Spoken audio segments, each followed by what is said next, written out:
So as we get into the features of the device, the first thing we'll take a look at is the Newsstand. In fact, actually, I'll take you through some of the settings. As you mentioned, along the top, we have the silos, as they're called, by Amazon. You have the carousel, which we talked about previously, and then your favorites menu.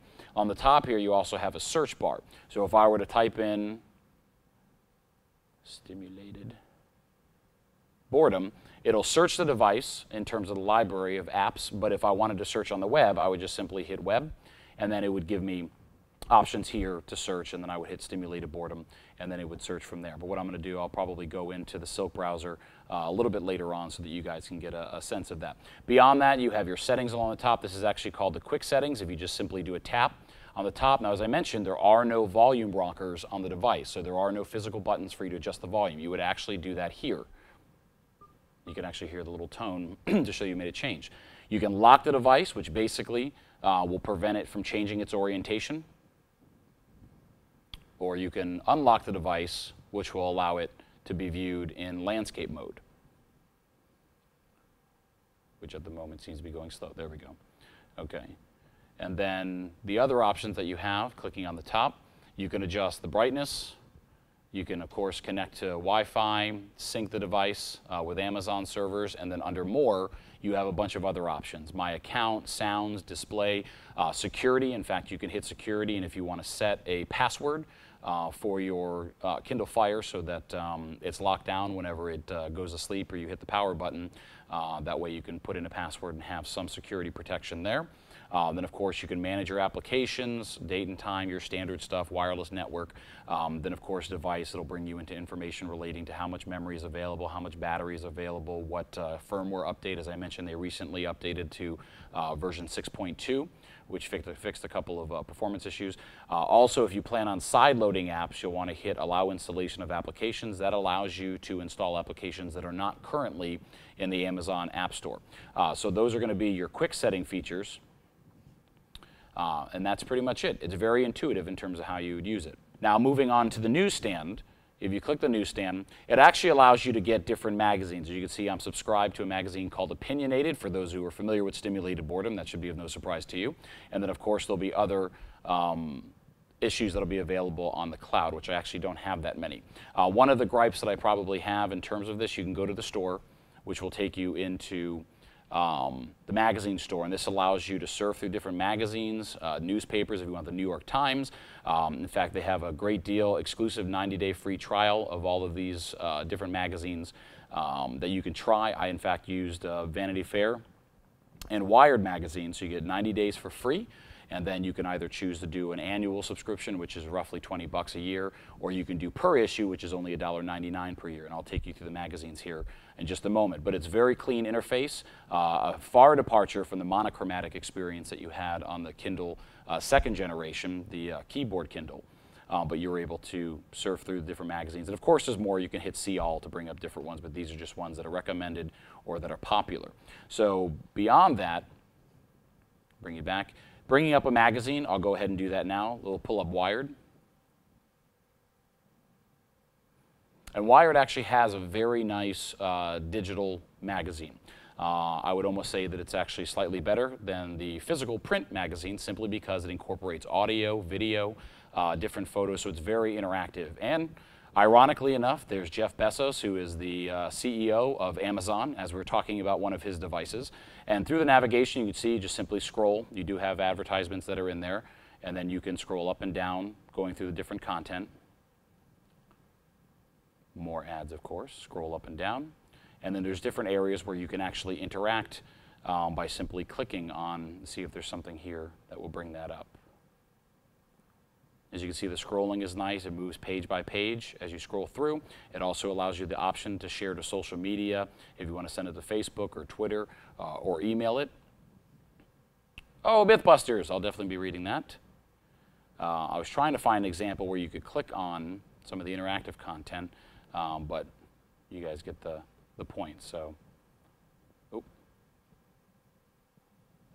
kicked out. Uh-oh, I have to contact Wired about that. Did the same thing with Vanity Fair. Again,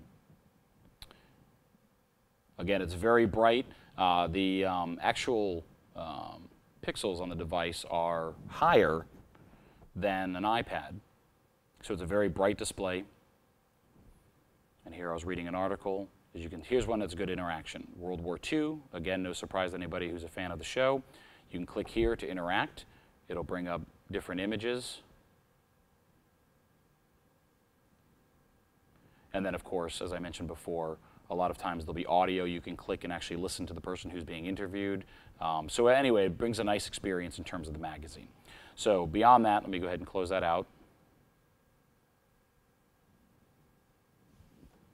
That'll be the newsstand. Now, the reason why I was mentioning that as a complaint is that even though the newsstand is intended for magazines, you'll notice that the newsstand does not include Wired Magazine or Vanity Fair. I actually have to launch the apps in order to get to the magazine, so that doesn't really make any sense. But anyway, we move on. Now, books. Yes, there will be lots of books on the Kindle Fire.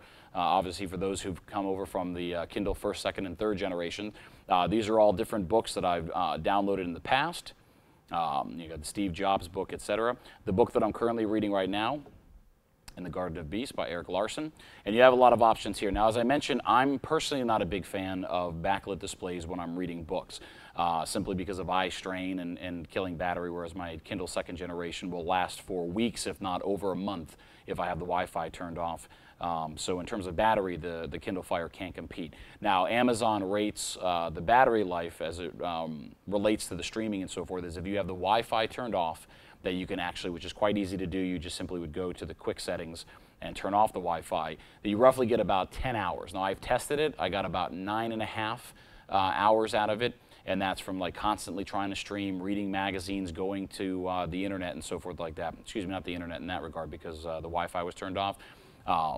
But that's pretty good battery life. I'd say the battery life is average compared to like an iPad, which I mentioned I wasn't going to compare it, but the iPad does have a better battery life that I probably charge this once every other day, perhaps, which isn't too bad. Now, you also have other options in terms of changing the font. You can also change the orientation. This is actually quite handy if I'm reading in bed and my girlfriend is sleeping and she's not a big fan of me having a side table lamp on when I'm reading. You can actually change the background to black with white text to make it a little bit easier so you have less light bleed. And then, of course, you can change it back, or you can actually move to more of a paper style. The scrolling is very smooth. You can either scroll with your finger or just simply tap on the side, and it'll change the page. So that is the books. Now, in terms of the bookstore, again, those coming from the previous Kindles and the more monochromatic experience, this is going to be a huge delight for you. Now, on the device, you see that these are the ones that I actually physically have saved to the device, and then in the cloud, these are my other books. So if I wanted to download any of these, I just simply tap on it. If it has that download button on the bottom, and it allows me to actually download it to the device. Beyond that, Amazon will store all of that for me for free so that I don't have to use up the internal memory. If you go into the store, much better experience than previously. You can sort by Kindle singles, the newsstand, editor's picks, New York Times bestsellers. You get the top 100 page, so if I click there, it'll bring it up. Let's say I click on, let's see, that's only $9.32. Let's say I hit on The Hunger Games, which is the top book. And it'll load up with the price. You can borrow for free, actually, which I should talk about, is the Kindle Owners Lending Library. Amazon added this great thing where you can actually borrow one book a month. And it's thousands of books, including hundreds of former and current New York Times bestsellers. This is actually a bestseller, The Hunger Games by Suzanne Collins. I think it's actually being made into a movie. You can actually borrow it for free, so you don't have to pay for the book. You can also try a sample. So if you hit that, it would download a sample to the Fire so that you could read it. If you like it, you can purchase it. But that's huge in terms of the lending library. And there's actually a section for you to find books that are in the lending library. But you can go through a description. You can go through other books that people have also read that read this particular book. You can go through the different reviews and read people's reviews. It tells you, of course, other information about how many pages and when it was published and so forth like that. So going back to the lending library, that was the New York Times. If I go to the Kindle Owners Lending Library, I can sort by genre. So let's say, for instance, I want to find nonfiction, which I read a lot of. Actually, I didn't touch the screen there. These are all books that you can borrow for free. Moneyball, which is the movie that was just recently made with Brad Pitt. You can actually pull that up. And again, I keep not hitting the screen.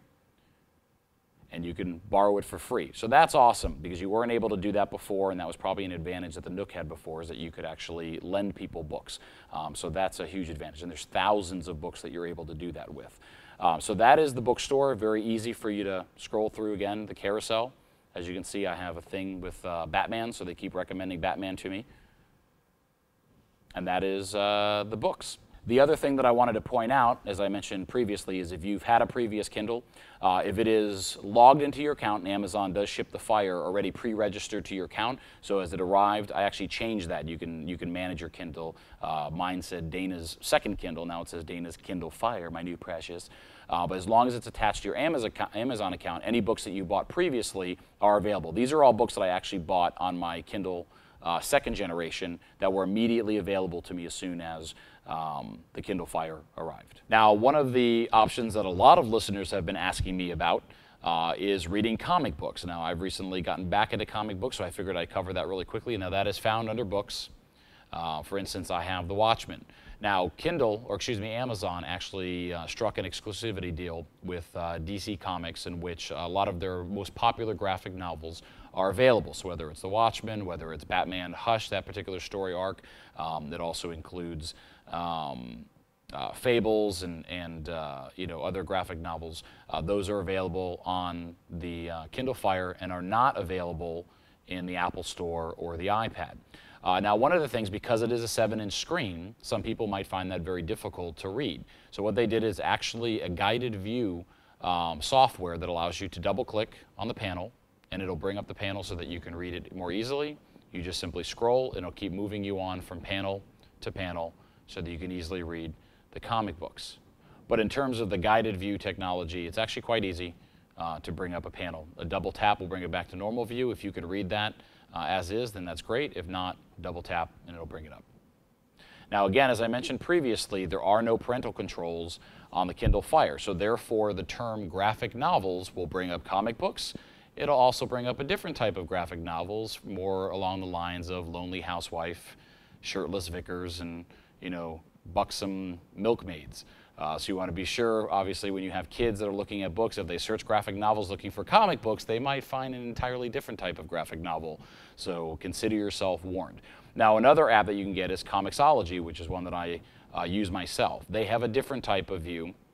When you go into their store, you're able to bring up, the New 52 for DC, go through brand new comics that have been released recently.